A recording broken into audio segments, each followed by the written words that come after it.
जी तो 9th class question number 8 का आपके पास जो है 6 वाला क्वेश्चन है। इसके अंदर वो कहते हैं कि B minus B transpose is skew symmetric matrix. अब देखिए सिमेट्रिक में तो ये होता है कि जो आपके पास मैट्रिक्स होता है अगर उसका ट्रांसपोज उसी के इक्वल आए तो वो सिमेट्रिक होता है। अगर किसी मैट्रिक्स का ट्रांसपोज लो वो उसी मैट्रिक्स के इक्वल ना आए तो वो मैट्रिक्स सिमेट्रिक मैट्रिक्स नहीं होगा। तो ये स्क्यू सिमेट्रिक्स के लिए क्या होता है, मिसाल के तौर पे आपके पास एक मैट्रिक्स है M, इसका एक साइड पे आप नेगेटिव ले लो, ठीक है, और एक साइड पे आप क्या ले लो, इसी का ट्रांसपोज, तो ये दोनों इक्वल आ जाए, ठीक है। किसी भी मैट्रिक्स का एक साइड पे नेगेटिव ले लो और एक साइड पे ट्रांसपोज ले लो, तो अगर ये दोनों एक दूसरे के इक्वल आ जाए तो फिर ये जो मैट्रिक्स होगा ये क्या होगा, एक स्क्यू सिमेट्रिक मैट्रिक्स होगा। तो हम इसको सोल्व करेंगे। पहले तो हम क्या करेंगे, B ट्रांसपोज लेके B में से माइनस करेंगे B के ट्रांसपोज को, जो एक मैट्रिक्स बन जाएगा। फिर उसी का नेगेटिव भी लेंगे, उसी का ट्रांसपोज भी लेंगे। अगर तो नेगेटिव और ट्रांसपोज दोनों आपस में इक्वल आ गए तो फिर क्या होगा कि इसका जो मैट्रिक्स आया होगा वो एक स्क्यू सिमेट्रिक मैट्रिक्स होगा। तो चलिए सोल्व करते हैं, फिर आपको अच्छे से समझ आएगी। लेट कर लेते हैं, स्टार्ट पे इक्वल लगा लेते हैं, B की जगह मैट्रिक्स B लिख लेते हैं 1 2 0 1, माइनस का साइन फिर B की जगह 1 2 0 1, ऊपर चूंकि T का मतलब ट्रांसपोज है तो ये जो T डाल दिया जी बेटा 1 1 2 0 1। ये मैट्रिक्स गलत है, अच्छा मैंने वैल्यू गलत लिख दिया वैल्यू, ये हमारे पास गलती से मैंने सॉरी चूंकि क्वेश्चन के अंदर A और B दोनों है तो मैंने A की वैल्यू लिख ली थी, B की वैल्यू यहाँ लिख दी है 1 1 2 0 1 1 2 0 1 1 2 0, तो ये 1 1 2 0 एज इट इज आ जाएगा। यहाँ पर क्या करेंगे, इसका ट्रांसपोज ले लेंगे, ये रो है कॉलम बन जाएगा, रो है कॉलम बन जाएगा। अब क्या करेंगे, इसमें से इसको माइनस कर देंगे, 1 माइनस 1 1 माइनस 2 2 माइनस 1 0 माइनस 0।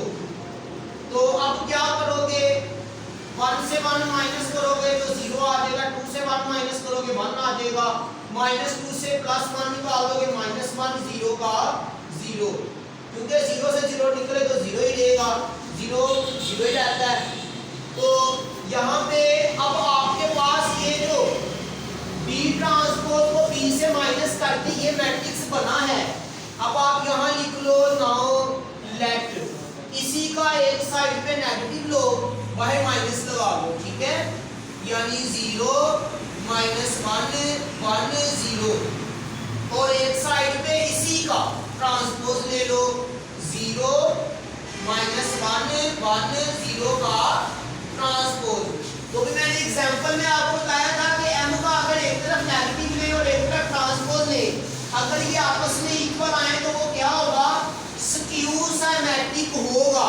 तो यहाँ पे ये इसका देखना था हमने कि ये रिजल्ट लेना है कि क्या ये स्क्यू सिमेट्रिक है या नहीं। तो उसके लिए हम क्या कर रहे हैं, इसी का एक साइड पे नेगेटिव ले रहे हैं और इसी का एक साइड पे ट्रांसपोज ले रहे हैं। तो डस्टर दीजिएगा, यहाँ से हम इसको रेज कर देते हैं, ये एग्जांपल से हमने ली थी और रिमेनिंग क्वेश्चन जो है इधर सोल्व कर रहा हूँ। अब आगे जब इक्वल आ रहा हो फर्स्ट पे इक्वल नहीं लगाते, नेगेटिव का मतलब है कि नेगेटिव अंदर सबसे मल्टीप्लाई होकर अंदर वाले साइन चेंज कर देगा।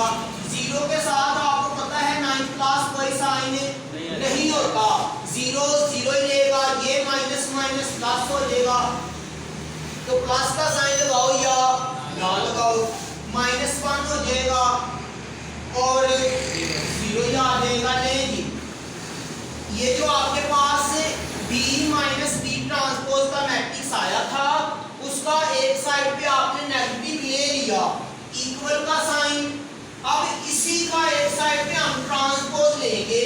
ट्रांसपोज में क्या होगा, ये जो रो है कॉलम में चेंज हो जाएगी, ये जो कॉलम में।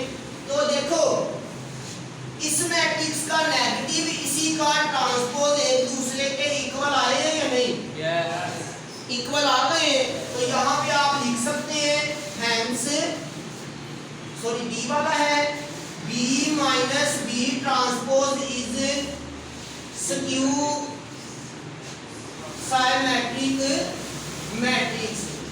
ठीक है, तो जो उर्दू मीडियम के हैं उर्दू मीडियम वाले में भी लिख दो कि बी माइनस बी ट्रांसपोज एक स्क्यू साइमेट्रिक कॉलम है। ये नोट कर ले।